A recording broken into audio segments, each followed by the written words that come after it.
یک برادر الحال به ما مراجعت کرد که پدرشان یک زنی داده بودند. اون زن تخمین 50 ساله یا زیادتر از 50 ساله بود. وقتی که در خاندان پدرشان جنجال شده است، البته زندگی آینه بیش و کمی است، هر شب در آسمان ستاره نیست، زندگی بی جنجال نمی شود. وقتی جنجال شده است، اون زن بیرون شده است از خانه، آمده است این شهر خانه مادرشان و بعضی از فرزندهای از همین دهه نزدیکی همین کاریز است، اون زن دیراب کردن، طلاق ناگرفته رفته در پدر خچان نکاح کرده دادن. ببینید این خودش یک مصیبت است، یک مسخره کردن با اسلام است. این ممکن نیست در اسلام.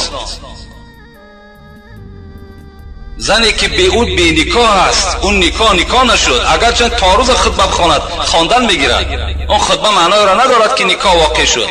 اینجا شرط ها به جان آمده است. این زنی بی طلاق است، چگونه وای میتواند قطعی اون مرد زندگی کند با اون موی سفید؟ اون موی سفید فردا در قبر نزد خدا چی جواب میگه؟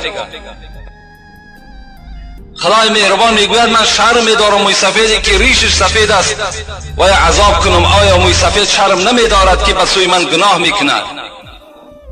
آیا گناه است؟ این زنا هست آخه.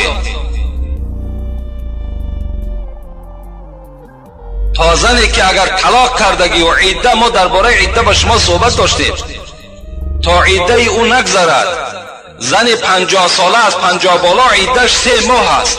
وقتی شوهر باید طلاق میکند 3 ماه باید که عده بپاید بعد شوهر کند.